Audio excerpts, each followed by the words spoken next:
Hello students, in today's lecture I will teach you about how to find the latest date and earliest date in the date table.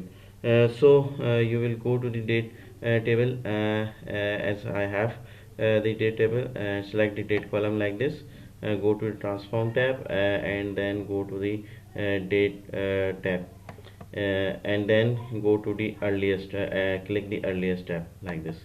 You will find the earliest tab in the data view.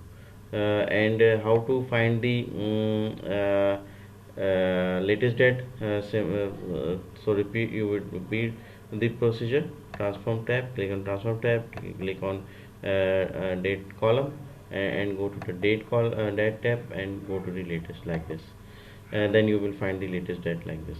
So this is very simple but very important. Hope you like my video.